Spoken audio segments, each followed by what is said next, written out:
Hello, everybody, and welcome back to What's Your Point, the podcast. I'm your host, Kaylee, and today we're going to be talking about the body positivity movement and basically the obesity crisis that's happening in America right now, if not all across the world. This is something that I've been wanting to talk about for a while now. It's not really a hot topic in the news, but it's definitely an important topic to talk about because of the direction that it's going in. Obviously, you probably already know what the body positivity movement is. It's been popping up over the past few years, basically glamorizing overweight people, putting them on a pedestal, getting them in the media, getting them all over magazines and movies and all of that in the name of health and self-love, and I completely disagree with that. Like I said, the movement is basically defined as a group of people who encourage health and well-being while basically promoting the fact that you're living an unhealthy lifestyle and you're really, really overweight, but it's totally fine. Because as long as you love yourself, everything is okay. It just glamorizes obesity. That's all it is. It's very simple. You can love yourself, but you can also love yourself enough to stay healthy so you'll live longer. I think people don't understand the concept that if you're fat, you're going to die earlier. And I hate to put it so bluntly, but that's what it is. We're living in a world where overweight people are seen, the same as everybody else instead of lazy and have no self-control when it comes to eating and getting fit and getting back to the healthy weight that they should be. And there's some people from the body positivity movement, and I've got some quotes pulled up right here, who say these things, and I don't even think they understand what they're saying. This quote says, "Let's make something clear. Having a goal for intentional fat loss is not body positive. How is literally comprehending the fact that you are overweight, understanding that you need to lose said weight, and then making a goal for yourself because you want yourself to get better. How is that not body positive?" That's like a positive thought. You can have goals. Goals are positive most of the time. A situation happened where Ashley Graham lost some weight and people started spamming her comments saying that they're no longer a fan of hers and that she betrayed a lot of people. I'm sorry, but I didn't know that being fat was a lifetime commitment. And if you lose said weight to feel better about yourself, suddenly people are going to hate you for it. That's insane. That's how you know we've gone way too far. There was also a body positive blogger named Reagan Chaston that said there is not a single study where more than a tiny fraction of people have succeeded at weight loss long term, and there is no study that shows that people who lose weight live longer and become healthier. Wrong. You are wrong. We will pull up the scientific facts since the left cares so much about science. We're going to put in some facts and statistics when it comes to weight loss and morbid obesity and what it does to your body. She also continued to say prescribing weight loss for health is like prescribing learning to fly for knee pain. No correlation. That doesn't make any sense. And then, of course, there was this other person who compared weight loss to gay conversion therapy. What? There was a psychologist named Deb Thompson who has a PhD, and she said, obesity is clearly recognized by the World and National Health Organization as a leading risk factor of disease and death. The body positivity movement denial of science is troubling. That is very true. They only want to focus on science when, oh my God, it comes to COVID. But for some reason, they want to deny all the science when it comes to obesity. Getting into health, the body positivity movement completely overlooks health as a whole. You don't see us promoting cigarette smoking as cool because we obviously know the repercussions of that, which is lung cancer and a whole bunch of other issues. So why are we trying to make obesity look healthy when we know there are clear health risks associated with it? 1/3 of adults and 1 in 5 school children are clinically obese in this day and age. And the nation's weight issue is more than just an illness. It's literally an epidemic. Like, it is a problem. COVID is not the number one killer of people in America right now. It's still heart disease. And guess what causes heart disease? Morbid obesity. The body positivity movement is only adding to this issue, not by just making obesity something that's like cool and normal and trendy, but it's actually demonizing healthy habits as something that society is forcing men and women to do in order to keep a slim figure. Like, eating right and exercising is now frowned upon, but it's more than just having a nice body. It's about giving your body and yourself what you need in order to be healthy. So I have a list of some serious health risks that come with being fat. So some of the more serious health risks are obesity causing type 2 diabetes, increasing the risk of developing high blood pressure, increasing the risk of causing heart disease, causing high levels of cholesterol in the blood, causing very painful arthritis, and it even raises the lifetime risk of cancer among all obese people. And of course, like I said earlier, heart failure is one of the worst results of morbid obesity. Heart disease and heart failure, that's what's coming to you. If you have no interest in losing any weight at all whatsoever because it's in the name of you love yourself and you want to be fat for the rest of your life because it's glorified, okay, well, you're going to get heart disease. You're going to get heart failure. That's literally what's going to happen. I can't stop it. The other problem I have with the body positivity movement is that people try to find validation in everything. Like people who are constantly looking at these magazines and these TV shows and they're trying to find self-validation through a model who's just doing her job or an actor who's just doing their job. There is more to live for than constantly comparing yourself to other people. Why don't you look at yourself in the mirror, understand that you are overweight, and go do something about it? There's no reason these perfectly fit people need to change their lifestyles for you when your lifestyle is the one causing you the problem. There's a whole stigma around the beauty industry as well, because the beauty industry is in it to make money. That's what it is. It's a company. It's a huge company. And they profit off of certain people. That's why you see these Victoria's Secret models very thin. That's why you see models in general very thin. You're not selling the body, you're selling the clothes. I've read about this before. They dress up these women. Yes, some of them are very, very skinny, and that's a whole other health issue. You don't need to be like bone thin. That's not what I'm talking about. These very high-end brand models that get paid millions of dollars a year are there to model the clothes. It's like putting a piece of clothing on a mannequin. You're not looking at the mannequin, you're looking at the clothes on the mannequin. The moral of the story is to not hate the beauty industry in itself, but stop looking for validation outside of yourself and stop comparing yourself to other people. We don't need to stop having supermodels walk down the runway because it makes people feel bad. You need to stop comparing yourself to supermodels in the first place. Okay, so here's another problem within the body positivity movement. Only certain body types are celebrated. People act like fat shaming is equivalent to mocking somebody with a mental handicap. Yet skinny shaming also does exist too, but they're okay with it.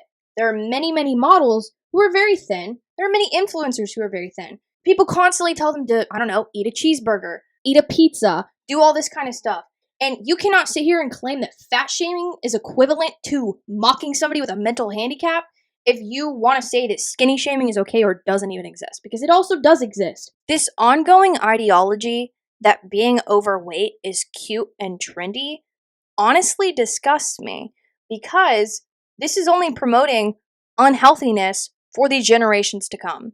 And why are we sitting here demonizing being healthy as such a bad thing? Why is being healthy so terrible? You're looking at these fitness influencers and you want to be like them, and you have every capability to do so. But instead, you want to sit here on your couch, complain about how you don't look like these people, and not do anything about it. And that's the main problem that I have. And then you've got these women and men on social media talking about how, why don't they ever put fat people in magazines? Why don't they ever represent my body type? And it's just like, because it doesn't look good.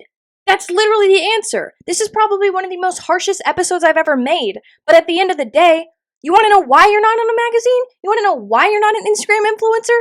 Because it just doesn't look good. Nobody wants to look at that. That's not how you sell a product. That's why these influencers and models and actors look like this. Because they're trying to sell something, either to sell themselves or sell a product.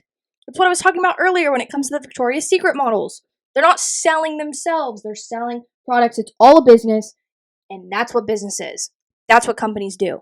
And instead of going out for a jog for once, or going to the gym for a few days every week, you want to sit in your house and complain that people don't look like you. Why would we want to look like you?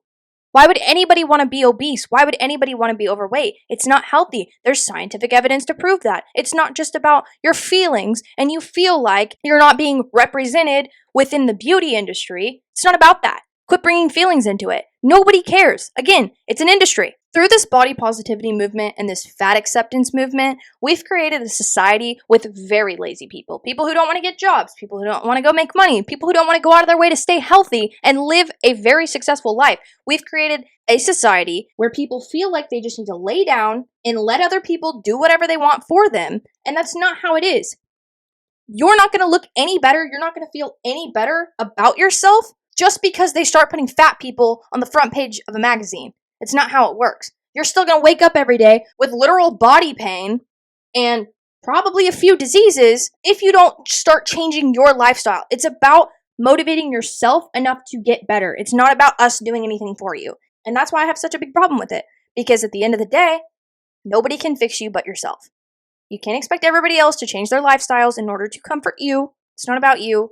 It's not about normalizing things that aren't normal, which in this case, we would be talking about obesity.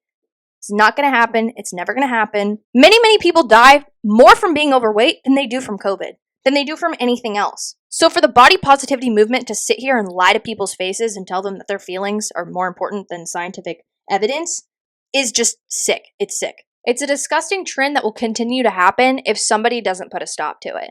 We should not be normalizing these low standards of life when people are suffering from diseases, low energy, depression, insecurity, early deaths, high medical costs. I don't know if you knew this, but the annual medical cost of obesity in the United States was $147 billion just in 2008. It's 2021 now. I can't imagine how much more that number has grown since 2008. Kids are growing up believing this is the new normal. And what I've seen, personally, going to school, working in a daycare, literally, we were handing out Halloween candy this past Halloween. After already seeing these kids locked inside because of COVID, on top of that, now the obesity rate is skyrocketing, especially in children. It's only going to get worse from here. It's not getting any better. Instead of this mentality that you can be healthy at all sizes, stop spreading lies, because that is literally lies and misinformation, and it's not going to help or benefit anybody. It does not make anybody feel physically better about themselves at all. Now, I'm not saying that you should just completely hate yourself unless you're a size 2. That's not what I'm talking about.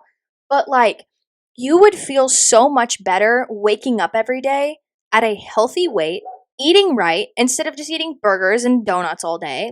That's another thing. And a lot of this happens to involve COVID. They're handing out free burgers and free donuts and free this and free that for this vaccine. And that doesn't make any sense. That just goes to show you right there that the government doesn't care about your health at all. And so this mixture of them feeding you all this free food and this body positivity movement telling you that it's okay, what direction do you think that's going to take society in? Because I can tell you that's not going to be a very good one. I'm not telling you that you have to look at yourself and be like, you disgusting piece of shit. But you are completely in control of the way that you look. And I promise you that if you went out of your way to go to the gym every day, every other day, whatever works for you, eat healthy, eat your fruits and vegetables, instead of just chowing down on a quarter pounder, you would probably most likely feel 10 times better about yourself, and you would probably stop comparing yourself to all these people in the magazines just doing their job. But continuing to spread a lot of misinformation towards people who are very insecure is only going to do more harm than good. It is extremely detrimental to everybody within the body positivity movement. There are people out here who could potentially use the body positivity movement as an excuse for their unhealthy habits, saying, oh, it's okay if I lay in bed all day. Oh, well, it's okay if I just get another cheeseburger. Oh, it's okay if I just have to keep going up in sizes on my clothes because, social media told me that it's okay. No, it's not okay. You shouldn't view a healthy living lifestyle as something that you're forced to do. You should want to voluntarily do that. But if you're constantly angry, tired, and low on energy, that's when it becomes an issue. Here's some pretty funny tweets that pretty much back up what I'm saying. This one says, I'm a paramedic. If you go into cardiac arrest where we work and we can't get you out of the building safely due to your size, there's a good chance we leave you there. Your family can thank the media for your body positivity then. This guy said, the absence of fat dudes being used to sell clothing to males is notable. I find it immensely gratifying to see that advertisers know that none of this body positivity nonsense will work on men, so they don't even try. This person said, can we bring back the original meaning of body positivity? Being healthy is good. Here's one that says real body positivity should be for people who have health conditions like breast cancer, skin cancer, and for people born with disabilities, like people born with no arms and no legs. Not people who are fat and don't want to exercise and not eat healthy. Very true. And to rewind to COVID once again, outside of the elderly and the statistics when it comes to elderly patients getting COVID, obesity is the number one reason that somebody has died from COVID. It's just not an argument. There have been many articles that have come out saying, oh, my perfectly healthy son or daughter passed away from COVID. And then you look at the pictures of them and you're like, okay, well, perfectly healthy? Because I don't really think so. The extra weight is definitely contributed to all of the deaths. And if you didn't know this, the average weight of the ICU/ventilator patient was over 285 pounds. So if you look at the majority of the people who are placed on ventilators, chances are over half of them were overweight. So after reading just a few of those tweets, at the end of the day, We cannot be sitting here and pushing this fat acceptance movement. It's not okay. It's not healthy. And if we actually care about the well-being of other people, like I like to say the conservative movement does, we're going to bring awareness to this problem. We're going to bring attention to it, and we're going to call you out when you're blatantly wrong, especially when there's facts to back us up. So with all of that being said, that is why the body positivity movement is one of the most harmful things within today's society, and we have to do something to stop it. And we need to be promoting and encouraging people to be more healthy and take better care of their bodies. Not just accept the fact that this is the way that it is, and Twitter told me that it's okay. Thank you guys for listening to this week's episode. Make sure to follow the podcast Instagram if you're not already at What's Your Point Pod, and follow my own personal Instagram at @TheKayleeCampbell. If you're listening on Apple Podcasts, make sure to give me a 5-star review. And if you're listening on Spotify, share this episode. If you're listening on YouTube, give this video a thumbs up, hit the subscribe button, and make sure to click the notification bell so you get notified every single time I post an episode. And yeah, I will see you guys next week.